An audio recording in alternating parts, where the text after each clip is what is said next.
Hey guys, here's a quick video I'd like to do on some of the uses I get out of tin cans.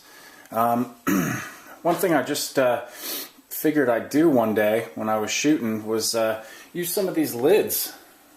After I open a can, I figured why not paint a little target on there, drill a hole, and then just tack it up to a dead tree, and I got a nice little target to shoot at with my air rifle. It's fun plinking, and it's nice to have a good target that you could see far away. This kind of stands out, and for that all you need is a couple of primary color paints, blue, yellow, and red, a couple of brushes, and some water, and that's pretty much it for that.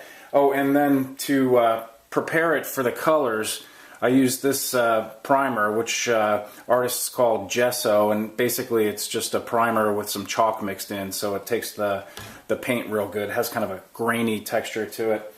And then one thing I'd like to show you guys too is this water washout jar that I made from a old wine jug.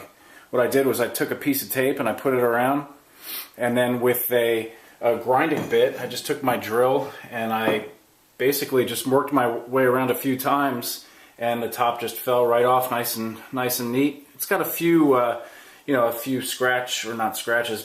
few rough spots, so I just sanded it out so it's smooth. I won't cut myself on it.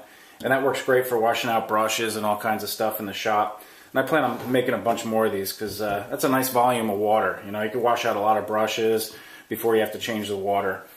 And then another thing I do, I'm planning on building a stove for camping that I can use inside the van. And a nice way of doing that, I think, would be get some tin cans and just perforate around the edges with a pair of tin snips, and just do a whole bunch of snips around the edges, and it fits kind of snug right into the other one.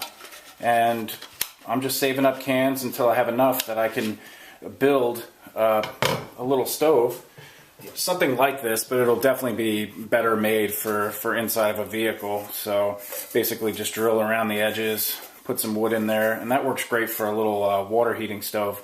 But for inside of a vehicle, I'm going to definitely make something a little more sturdy out of a heavier gauge metal. And then another thing I'd like to do is with the larger cans, what I want to figure out how to do is a way of mounting it, so maybe it's on a pole or a piece of metal, a stick, and then inside, right behind the center, I want to figure out a way of putting a thick piece of steel and supporting it so it's right directly behind the center bullseye. So when I hit it, I'll know that I hit the center. On the bigger ones, of course, I'd set them kind of farther away, and it'd be nice to hear that noise. Next time I do some welding, I've got some steel here. It's too heavy to show you and put on the table, but if you hit it with something, it's gonna make a nice noise, and you can hear it from far away, especially on a windy beach or somewhere where you can't really hear if you hit your target. So that's pretty much all I want to show you guys about tin cans and how I use them. Hope you're all doing well, and have a great day. See you next time.